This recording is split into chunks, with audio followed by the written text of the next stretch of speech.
นี้ที่7 เ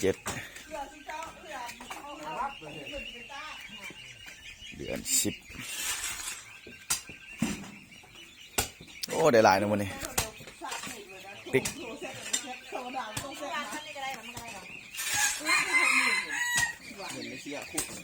มาแล้วมั้ยเอ้ามีหมายอีกแล้วพ่อพ่อแพกอยู่เนาะโอ้วันนี้ได้หลายจากหมื่นคนนึง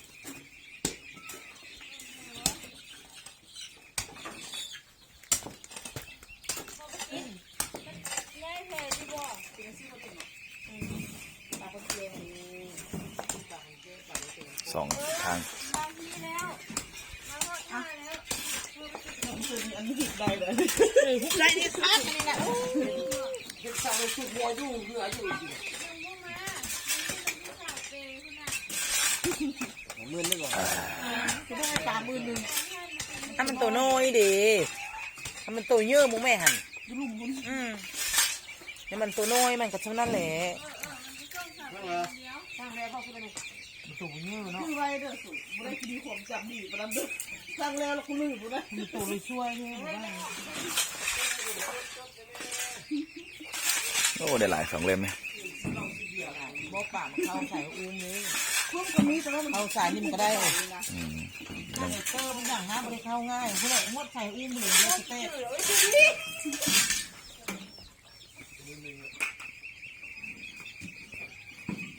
เมื่อเท่าไหร่แล้วนะมือนึงแล้ว เมื่อนึงเท่าไหร่แสนนึงวะแสน3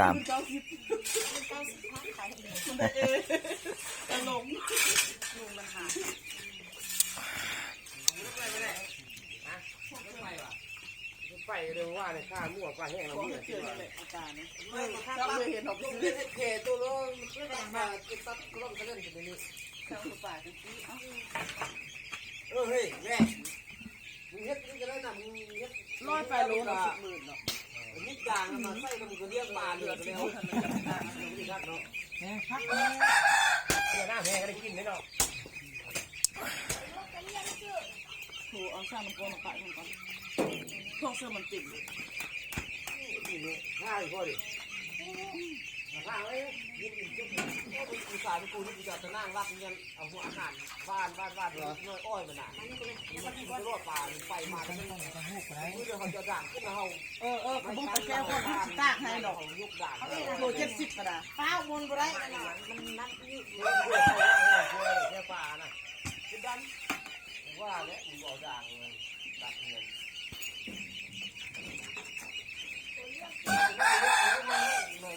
ก็ได้ถึงนี่ด้านลงมาเนี่ยไปสร้างมันบอกก็นั่งเล็กขึ้นเอาใจยากก็ได้ถึงนี่เอาจะนั่งน้อยลงเล็กน้อยชอบส่งคูณให้มันติดคู่ออกมาดื่มด้วยคือดีเหรอ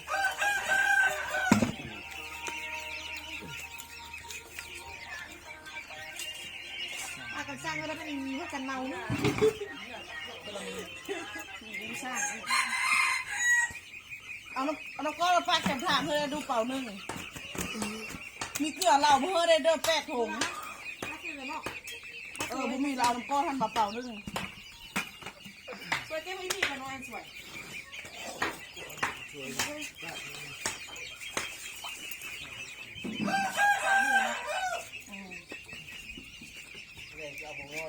เอาปลาแก้วกินเลยปลาแก้วตั้งแล้วเขาสร้างผู้เล็กผู้น้อยที่เป็น30เลยพอเราบูได้ต่างเลยย่าของเราเงินขายดีไปเลยมันเขาก็ได้ซื้อหลักซื้อเพลงนะแต่เชื่อเจ้าต่างมันก็คือโคตรไอ้แก๊กบอกมันสั่งได้แต่เศร้าเด้อไก่นะมันกินเลยมันขีด2 บาทมันเป็นไปเป็นขีดหรอกแท้เขาก็ซื้อได้ได้เท่ไปอยู่ค่ะคือเขาไปซื้อน้ำเผาอยู่แคบทางป้าสวยแก้วปลาแก้วเยอะเราสวยใช้ได้ไหมล่ะไว้ยูเทซื้อเรื่องกูจะเก็บเอาเลยยิ่งกล้องเลยวะตัวลูกจะเก็บเอาแล้วมาที่นี่เราที่ผมเก็บจะกินได้เงินหลายแล้วเหมือนนี้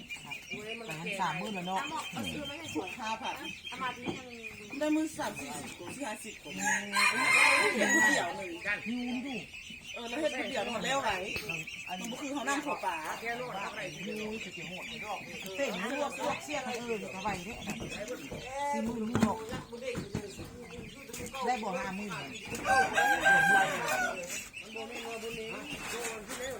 เรียนมีจาก50,000 เพื่อมาเขาออกเขาหูในปังหู 50,000ก็ได้เท่าไหร่ เอาลูกค้าเลยนะตาฝากเลย เอาน้ำมาขาย ตาฝากเลยถูกเหรอ ขายได้สิเนี่ยไม่ใช่เพื่อลูกมันโกง ก็มีลูก ไอ้เบิ่ง40,000 ปิ้งนี่จะปิ้งก็ได้แบบงาน เรียนมีได้40,000 เอา ได้เงินเท่าไหร่40,000 ไปนะกูส่งว่าโลบ่ว่าของขังนี่นี่เลยคุณว่ามันทนทงสั่งข้าวนะเอาเองได้10,000ส่งให้ปิ้งครับ บอกเขาเอาขึ้นมา10,000แล้วปะไว้ในเหลือเป็นตา เจ้านี้ได้เท่าไหร่นะจักแสนนี่เจนางเจนางเกี่ยม งานอะไร ในอุ่นให้ในปาก เล่ายังคนตายเยอะเลย 40,000ได้500,000ซาว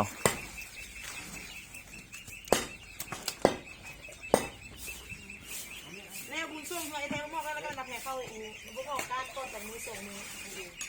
ชอบขึ้นแม่อะไรนะตานะจบ เจ้านี้ได้500,000ซาวพันกี บริการเหรอน้อยแต่เมื่อวานเมื่อก่อนเนี่ยมันบายมือเขาขุดแต่มันไม่ส่วนเลย จะมาคุเงินมาได้90,000แล้ว ลูกกูได้มันกัดมืออะไร น้องมันเป็นเด้อเขาก็เอานั่นดูไปว่ามันบุญอย่างนั้นนะ วันนี้มึงเงินได้จัก10,000วัน 50,000 บาท 50,000 ชอบเสื้อมันเต็มใช่ไหมอะไรนะมันเป็นเสื้อมันเต็มมันจะขี้เละตัดตาเนี่ยอย่างนี้ขายห่านดูพันหลวงมันมีแต่เนี้ย ติ๊กมาแล้ววะ มาไปที่ได้บ่ได้นะ วันนี้จัก10,000ติ๊ก ในป่ามือปัก วันนี้นะ บ่เข้าเนี่ยสุดคอยเขาเลยงดอุ้มที่ตรงใด แน่มาคนเล่มหนึงแหละแวบมาคนเพื่อติ๊กว่าคน งานนี้บ่ได้พูดเลย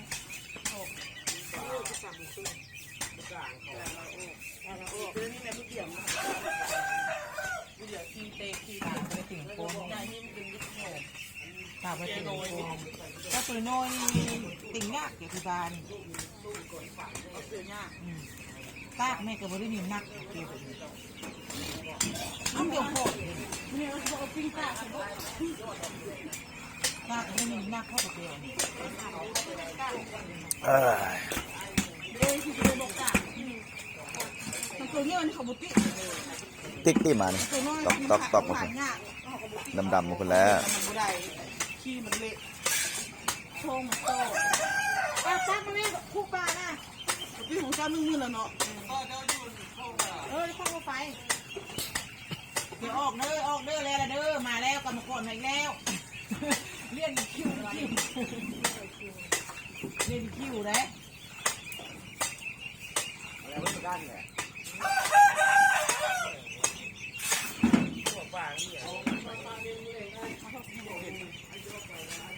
เฮ้ย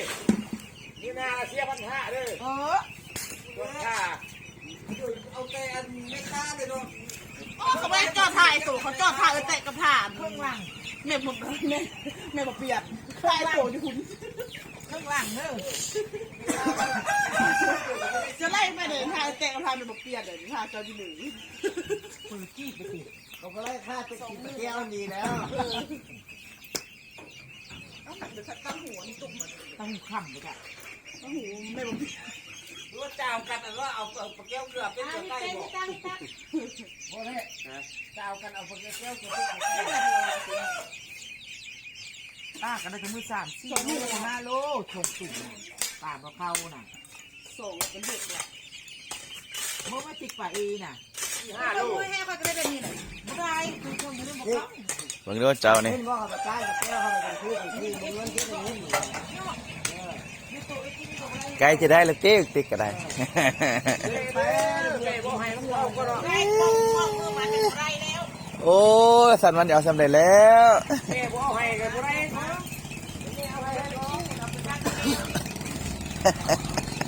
าะ กับใครก็ได้เป็นคู่นะแล้วผู้เดียวของเราได้น่ะติ๊กเนาะค้ากินต้อนอยู่นี่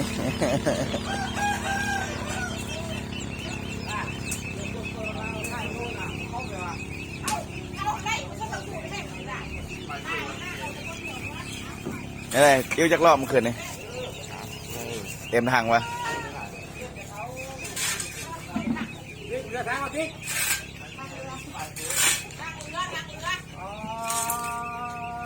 ตั้งไปเลย ฟ้าทองสีก่อน นาวคุกเดือดสินะ เด้ชุดเจ้าของบดเลยบ่ นาอันนี้ตัวนี้หรอกนางอันนี้ได้ปลาข้าวแกงน้อยน่ะ มันทำให้ชุดของจริงเป็นด่านเพชรแน่หรอวะ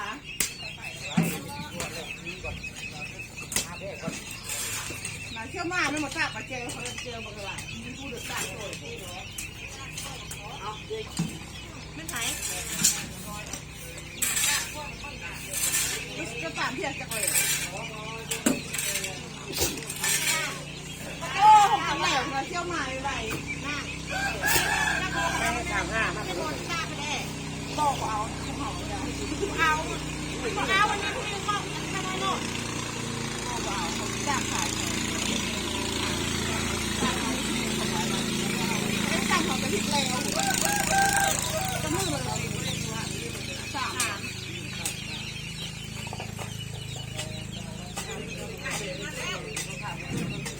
บางเจ้านี้จะได้จักแสนเจ้านี้น่าจะได้อยู่ประมาณล้านปลาย มุน่านะคณะนักทำอะไรนะคณะส่งกระโหลก60ดีนี่บอกโบก็เด้อ 50แพงสุดละ55จริงลูกที่เขาเบาขายง่าย คณะนั้นน่ะตั้งเอาไม่ได้ตั้งเอากัน มันแกะขึ้นมาแกะ โอ้ได้หลายนะเจ้านี่ หาคู่กันไปเชียร์มาซีบัส 70,000แล้วเนาะ 70,000แล้วน่ะ โอ้ได้หลายนะ เสียไหนบอกแน่เสีย ของ ที่ กระ นี่ ตา ได้ ของเสียขาซื่อนะมีคู่นั่นแหละเนาะคู่ทั้งสี่กันก็บอกได้ จางได้ที่เลย เอาดูอยู่แก้วตั้งเลยกันตั้ง จะไม่ยินว่าลูกสาวพัน อันนั้นตั้งปลาแก้วน่ะ เขาคิดหมูเอ็ดเก๋ แก้วพวกอันนั้นเด้อไรเด้อผู้บ้านนี่ขับผู้ฝ่ายเลยหาลูกอันนี้มันตัวน้อยไรมันลงเด้อมันโบเฮ็ดนี่ไงไรเด้อโบเฮ็ดนั่นตั้งกับไข่ดีไข่ แก้วหูตักจ้างแก้วหูมีเนาะ เราเข้าแล้วต้องไปเอาก็จิ้วเลย โอ้เล่มนี้ได้หลายนะ หูเงื่อน และ คู่อยู่ก็อันนั้นอยู่เขาเท่เขาว่ามาฝากอยู่เนาะ มา40,000 มันก็คิดว่าเขาเป็นผู้ง่ายก็ได้ไปโทษมันข้ามาแล้วผมบ้านไปโทษ ตัวจะถึงแล้วเอาไฟฟ้า ว่าด้าหัวอี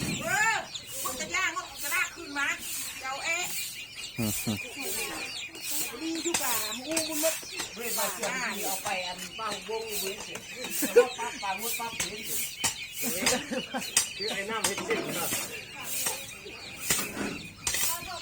มีไฟฟ้าของคุณแต่นั้นดูก่อนว่ามันของมันก่อน ว่าแต่เดินผ่านคนตั้งขึ้นไปแล้วมันมุดปั๊บเลย